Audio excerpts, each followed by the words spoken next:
Hello everyone. तो आज का वीडियो बहुत ज़्यादा इम्पोर्टेंट है उन लोगों के लिए जो कि आईवीएफ जिनका फ़ेल हो गया है या आईयूआई फ़ेल हो गया है। तो बहुत सारे कमेंट्स में आ रहे हैं कि हमारा आईयूआई फ़ेल हो गया है या आईवीएफ फ़ेल हो गया है। अब हम नेक्स्ट ऐसा क्या करें कि जिससे कि जो सक्सेस के चांसेस हैं वो काफ़ी बढ़ जाएं। तो देखिए, मेरा भी फर्स्ट आईवीएफ जो है वो फ़ेल हो गया था, बट सेकंड आईवीएफ जो है सक्सेसफुल रहा था। तो आज मैं ये सारी बातें डिस्कस करूँगी कि आप अपनी तरफ से अपना 100% कैसे दे सकते हैं।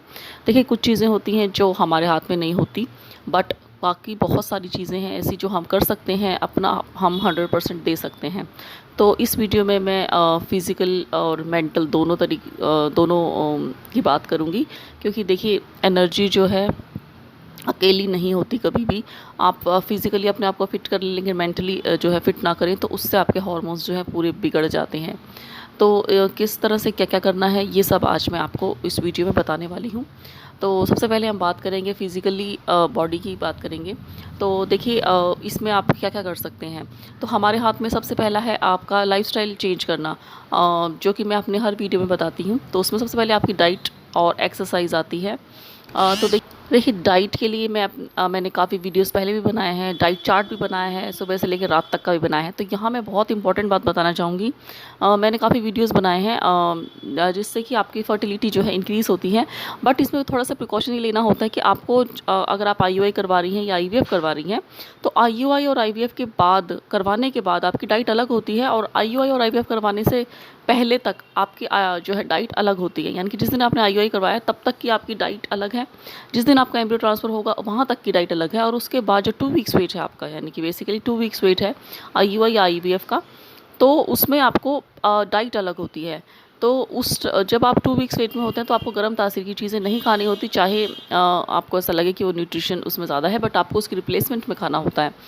तो क्योंकि ज़्यादा गर्म अगर आप तासीर की चीज़ें खाते हैं तो पेट में जो है हीट जो है बिल्डअप होती है, और जो कि आपके एम्ब्रियो के लिए अच्छी नहीं होती। तो इसीलिए मैंने अलग-अलग वीडियोज़ भी बनाए हैं, आप देख सकते हैं। तो यहाँ पर मैं आपको ब्रीफ में बता देती हूँ।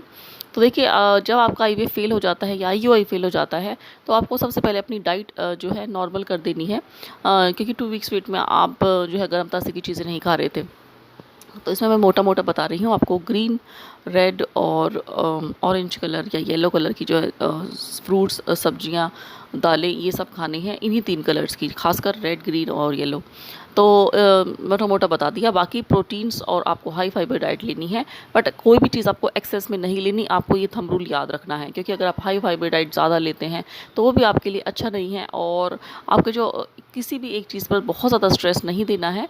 आपको सब कुछ बैलेंस में करके चलना है। पर हाँ, बाकी चीज़ों से आपको प्रोटीन और फाइबर ज़्यादा खाने हैं। आपको कार्बोहाइड्रेट्स जो है वो कम कर दे। तो बेसिकली आपको 3 सर्विंग्स फ्रूट्स की और 3 सर्विंग्स वेजिटेबल्स की आपको एक दिन में ज़रूर खानी है, और आपको पानी के ऊपर ज़्यादा ध्यान देना है। 7 से 8 ग्लास पानी आप।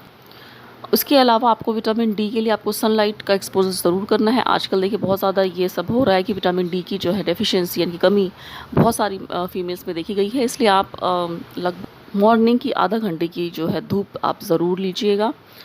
देखिए, यहाँ पर मैं थोड़ा-सा टिप और देना चाहूँगी डाइट को लेकर, कि जब भी आप कोई आयरन रिच फूड खाते हैं, यानी कि जिसमें आयरन ज़्यादा होता है, तो उसके साथ आप विटामिन सी जो है ज़रूर लेंगे, तो आपका एब्ज़ॉर्प्शन अच्छा होगा। यानी कि जो आप आयरन खा रहे हैं वो आपको शरीर में लगेगा, अगर आप विटामिन सी साथ में लेंगे। तो विटामिन सी का होना बहुत इंपॉर्टेंट है, क्योंकि अगर आप सिर्फ आयरन की चीज़ें खाते हैं, कुछ लोग होते हैं जो सिर्फ अनार और सेब पर ज़्यादा ध्यान देते हैं, बट बॉडी में एब्ज़ॉर्ब होने के लिए उसे विटामिन सी चाहिए होता है। तो आप इन चीज़ों का ध्यान रखेंगे। बाकी अपने जो डॉक्टर ने आपको मेडिसिन्स लिखी होती हैं, वो आपको टाइम पे लेनी होती हैं। उसमें आपको विटामिन्स और मिनरल्स, एंटीऑक्सीडेंट्स वगैरह की मेडिसिन भी होती हैं। फॉलिक एसिड होता है, तो वो आपको टाइम से लेनी होती हैं। हॉर्मोन्स की दवाइयाँ भी चलती हैं, वो भी आपको जब भी डॉक्टर आपको प्रिस्क्राइब करते हैं वो आपको बिल्कुल टाइम से लेनी होती है। ये सब आपका डाइट का हो गया। इसके अलावा एक्सरसाइज, देखिए आपको आईवीएफ में एम्ब्रियो ट्रांसफ़र के बाद और आईयूआई होने के बाद आपको एक्सरसाइज ज़्यादा नहीं करनी होती।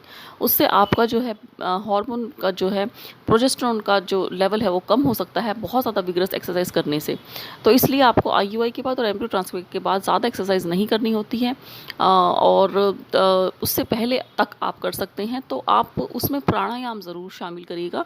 देखिए, बहुत ज़्यादा विगरस एक्सरसाइज आपको वैसे भी नहीं करनी होती है, तो अगर आप डेली एक्सरसाइज कर रहे हैं, आपका रूटीन है, तो आप रूटीन में एक्सरसाइज करिए। लेकिन अगर आपने कभी भी नहीं करी है तो आप प्राणायाम से स्टार्ट कर सकते हैं, वॉकिंग से स्टार्ट कर सकते हैं। आप 10 से 15 मिनट की वॉकिंग तो आपको हर खाने के बाद करनी चाहिए। खाना खाने के लगभग आधे घंटे के बाद 10 से 15 मिनट की जो वॉकिंग अगर आप करेंगे तो आपकी शुगर जो है कंट्रोल में होगा। देखिए, इनफर्टिलिटी में शुगर का सबसे ज़्यादा मेन रोल होता है, जो कि ज़्यादातर पता नहीं होता है पेशेंट्स को। तो डॉक्टर्स भी बहुत ज़्यादा जल्दी में रहते हैं, तो वो नहीं बता पाते हैं ये सब चीज़ें। तो देखिए, आपको शुगर कंट्रोल करने के लिए अपना जो है एक्सरसाइज ज़रूर करनी होती है, और अगर आपका शुगर कंट्रोल में होगा, शुगर की चीज़ें आपको वैसे भी कम खानी है, तो शुगर कंट्रोल में होता है तो आपकी जो हार्मोन्स हैं, आपकी उनकी इफ़ेक्टिविटी कम ज़्यादा हो जाती है, और उनका जो बैलेंस, इनफैक्ट अगर आप इस ऐसे समझ सकते हैं कि उनका जो हार्मोन का बैलेंस है वो बना रहता है। इनफर्टिलिटी की मेन समस्या हार्मोन इनबैलेंस से ही होती है। तो आपको शुगर को कंट्रोल में रखना है, और एक्सरसाइज आपको करनी है, प्राणायाम करना है, वॉकिंग जैसे मैंने बताया हर खाने के बाद आपको करनी है, खाने के आधे घंटे के बाद करनी है 10 से 15 मिनट। और प्राणायाम में आप अनुलोम विलोम और कपालभाति ही बस 2 प्राणायाम है, यही मैंने किए थे जब मैं इन सब चीज़ों में थी। तो आपको ये 2 प्राणायाम ज़रूर करने हैं, और इससे आपकी जो है हार्मोन की जो है बैलेंस हो जाएंगे, और वैसे भी ये फर्टिलिटी को इंक्रीज़ करते हैं। अनुलोम विलोम 10 मिनट कपालभाति से आप स्टार्ट कर सकते हैं, धीरे धीरे बढ़ाकर आप इन्हें आधा घंटे तक कर सकते हैं। आधा घंटा कपालभाति, आधा घंटा अनुलोम विलोम। तो ये सब आपको ज़रूर करना है। इसके अलावा फर्टिलिटी मसाज करनी है। देखिए, फर्टिलिटी मसाज भी और प्राणायाम भी आपको केवल आईयूआई होने तक और एम्ब्रियो ट्रांसफ़र के होने तक करना है। मैं बार बार समझाती हूँ, क्योंकि कुछ लोगों को जो है कन्फ्यूजन रहती है, तो इसलिए हर स्टेप को समझाना ज़रूरी है। तो देखिए फर्टिलिटी मसाज कैसे करते हैं, आपकी नाभि से नीचे पेट के निचले हिस्से पर आपको हल्के हाथों से सिर्फ सर्कल्स में आपको राउंड राउंड घुमाना होता है, क्लॉकवाइज एंटी क्लॉकवाइज हल्के हाथों से घुमाना होता है, जिससे कि आपकी जो है एंडोमेट्रियल जो एंडोमेट्रियम है वहाँ पर जो ब्लड सप्लाई है वो इंक्रीज़ हो सके। तो यही एक्सरसाइज का और लाइफस्टाइल चेंज करने का बेनिफिट रहता है। तो देखिए, इसके अलावा हम प्रोसीजर्स की बात कर लेते हैं मेडिकली। तो देखिए, अगर आपकी हिस्ट्रोस्कोपी नहीं हुई है फर्स्ट आईवीएफ में, तो आपको हिस्ट्रोस्कोपी ज़रूर करवानी है। हिस्ट्रोस्कोपी इनफैक्ट अगर आप फर्स्ट टाइम आईवीएफ भी करवा रहे हैं, तब भी आपको जो है हिस्ट्रोस्कोपी के बाद ही आईवीएफ करवाना चाहिए। अब हिस्ट्रोस्कोपी के बाद कितने टाइम बाद जो है एम्ब्रियो ट्रांसफ़र कराना चाहिए, ये हर पेशेंट के लिए देखिए अलग होता है, और ये डिपेंड करता है कि आपकी हिस्ट्रोस्कोपी किस तरीके से हुई है, सर्जिकल हुई है, आप में कुछ या फिर सिर्फ देखने के लिए हुई है, यानी कि डायग्नोस्टिक हुई है सिर्फ। तो ये भी डिपेंड करता है, तो उस पर भी डिपेंड करता है कि आपको कितने टाइम बाद कराना चाहिए। तो ये आप अपने डॉक्टर से सलाह करके कर सकते हैं। तो आपको हिस्ट्रोस्कोपी ज़रूर करानी है। इसके अलावा काफ़ी अलग प्रोसीजर्स भी होते हैं, आप उनको भी कंसीडर कर सकते हैं, जैसे कि लेज़र हैचिंग है, उससे आपका जो एम्ब्रियो है वो उसको हैच करवाते हैं, वो काफ़ी एडवांस टेक्निक है, ये डॉक्टर ही आपको सलाह दे सकते हैं। इसके अलावा एम्ब्रियो ग्लू का जो है आप डॉक्टर से पूछ सकते हैं, एम्ब्रियो ग्लू भी होता है जिससे कि आपको एम्ब्रियो को चिपकाने में मदद करता है। इसके अलावा आप कई बार लाइनिंग अच्छी नहीं बनती, तो आपको डॉक्टर पीआरपी की भी सजेस्ट कर सकती हैं। तो आप जो भी डॉक्टर आपको प्रोसीजर कह रही हैं, तो आप उसको कंसीडर कर सकते हैं। देखिए, पीजीटीज़ भी जो है डॉक्टर रिकमेंड कर सकती हैं, जो कि आपकी एम्ब्रियो को देखने के लिए होता है कि उसमें कोई जेनेटिक डिफेक्ट तो नहीं है, क्योंकि अगर एम्ब्रियो में जेनेटिक डिफेक्ट होता है तो वो जो है इम्प्लांट नहीं कर पाता है, या फिर ग्रोथ नहीं होती है एम्ब्रियो की, और बाद में आपका मिसकैरेज भी हो सकता है। तो अगर आपको डॉक्टर पीजीटी की सलाह दे रही है, टेस्ट होता है ये, तो आप ये भी आप कंसीडर कर सकते हैं। तो ये सारी चीज़ें हो गई मेडिकल की। अब हम बात करते हैं मेन जो है वो है आपकी स्ट्रेस लेवल को किस तरीके से कम कर सकते हैं। तो देखिए, मेडिटेशन आपको डेली करना है, डेली। देखिए, हर दवाई भी आपको जो है कहते हैं दवाई के साथ दुआ भी होनी चाहिए, तो उस तरीके से आपको यही है दुआ का मतलब भी, कि आपको जो है मेडिटेशन करना है, यानी कि आपकी जो मेंटल हेल्थ है उसको आपको बिल्कुल बैलेंस रखना है। तो आपको मेडिटेशन, मैंने इस चैनल पर वीडियो भी डाला है, आप उसको सिर्फ सुन सकते हैं बैठकर रिलैक्स होकर। तो 8 मिनट का वो वीडियो है, तो आप उसको 2 बार सुन सकते हैं। तो इस तरीके से 10 से 15 मिनट का आपको मेडिटेशन ज़रूर करना है। वो बिगिनर्स के लिए है जिसको मेडिटेशन करना नहीं आता है।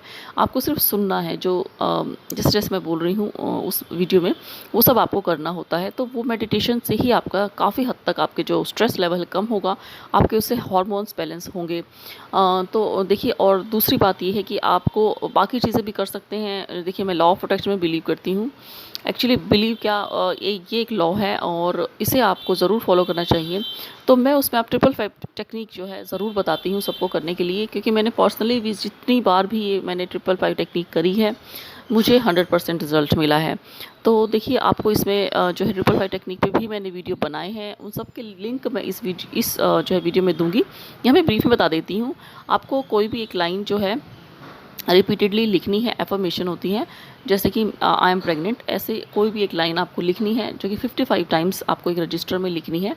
हर रोज़ 55 टाइम्स लिखनी है 5 दिन तक सिर्फ, और उसके बाद भूल जाना है।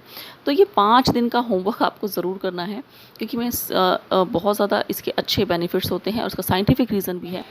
इसके अलावा आप गणेश मंत्र कर सकते हैं या फिर बाल गोपाल मंत्र भी कर सकते हैं। इनकी आप चैंटिंग कर सकते हैं 21 डेज़ तक, या फिर आप जितने दिन चाहें, आप जब तक आपका रिज़ल्ट नहीं आता तब तक आप इनकी चैंटिंग स्टार्ट कर सकते हैं। तो देखिए, मंत्रों में काफ़ी ज़्यादा जो है पावरफुल होते हैं मंत्र।